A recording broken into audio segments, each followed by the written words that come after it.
Halo anak-anak, apa kabar hari ini? Semoga dalam keadaan baik dan sehat selalu. Hari ini Miss Mirah akan memberikan materi pembelajaran tema 3, tugasku sehari-hari, subtema 4, tugasku dalam kehidupan sosial dalam pelajaran PPKN dan Bahasa Indonesia. Yuk kita simak pembelajarannya hari ini. Bersikap baik kepada teman di sekolah. Ada teman laki-laki dan teman perempuan. Siswa laki-laki dan perempuan berbeda ciri-cirinya. Siswa laki-laki berambut pendek, siswa perempuan umumnya berambut panjang. Siswa laki-laki memakai baju atasan dan celana. Siswa perempuan memakai baju atasan dan rok. Kita harus bersikap baik kepada semua teman.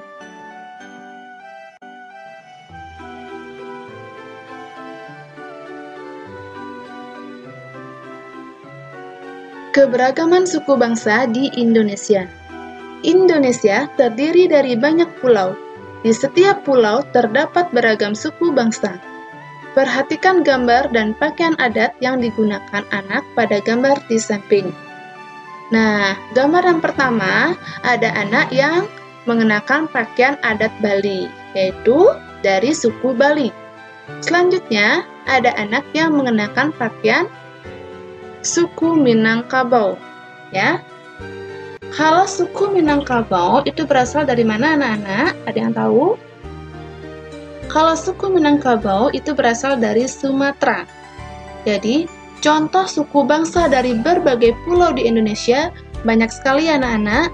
Misalkan di Jawa ada suku Sunda, di Sumatera ada suku Minangkabau, di Kalimantan ada suku Dayak, di Sulawesi ada suku Minahasa, di Papua ada suku Asmat, dan berbagai macam-macam suku.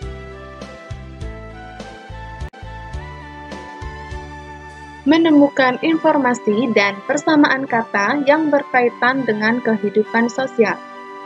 Manusia tidak dapat hidup sendiri. Manusia selalu memerlukan orang lain. Oleh karena itu, manusia dinamakan makhluk sosial. Banyak kata-kata yang berkaitan dengan kehidupan sosial. Kata-kata yang berbeda dapat memiliki arti yang sama. Seperti contoh berikut ini. Menolong artinya membantu.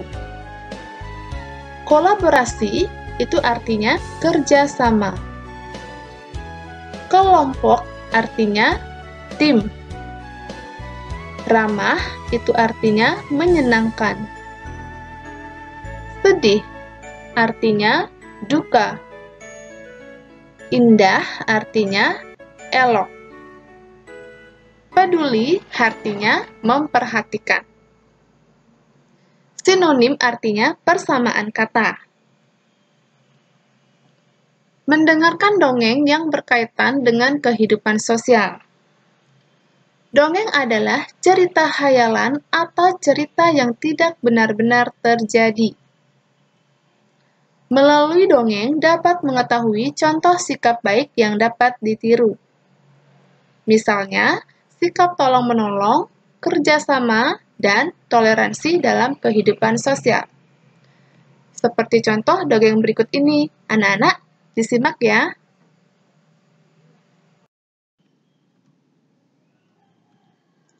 Menanggapi kehidupan sosial tokoh dalam dongeng. Kisah seekor semut yang balas budi. Suatu hari, di tengah hutan yang damai, ada seekor semut kecil yang hendak menyeberangi sungai untuk pulang ke rumahnya. Sungai yang akan diseberangi memiliki arus air yang cukup kencang. Dengan sangat hati-hati, semut menyeberangi sungai menggunakan kakinya yang kecil, tapi di tengah sungai ia pun tergelincir oleh batu yang licin dan terbawa arus sungai yang deras.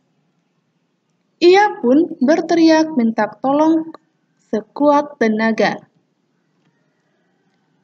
Seekor burung merpati yang kebetulan tengah terbang melintasi sungai mendengar teriakan si semut.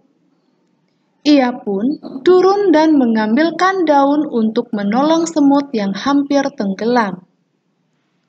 Semut buru-buru naik ke atas daun, sehingga ia pun tidak jadi tenggelam dan bisa menyeberang dengan selamat. Beberapa hari setelah itu, semut yang sedang mencari makanan melihat seorang pemburu tengah membidik sasarannya. Ternyata yang jadi sasaran pemburu adalah burung merpati yang kemarin menolongnya. Ketika akan menembakkan senapannya, si semut pun menggigit kaki pemburu dengan kencang sehingga si pemburu kaget dan melepaskan tembakan. Untungnya, tembakannya meleset dan merpati pun bisa kabur karena mendengar suara tembakan. Burung merpati mengenali si semut yang ditolongnya di sungai telah menyelamatkan dari pemburu. Ia pun turun dan berterima kasih pada semut. Keduanya pun menjadi sahabat baik yang saling tolong. Nah, setelah mendengar cerita dongeng tersebut, jawablah pertanyaan-pertanyaan berikut. Soal yang pertama, binatang apa yang bertubuh kecil? Soal yang kedua, bagaimana watak seekor burung merpati? Soal yang ketiga, apa sikap yang dapat ditiru dari semut? Soal yang keempat, mengapa semut berteriak?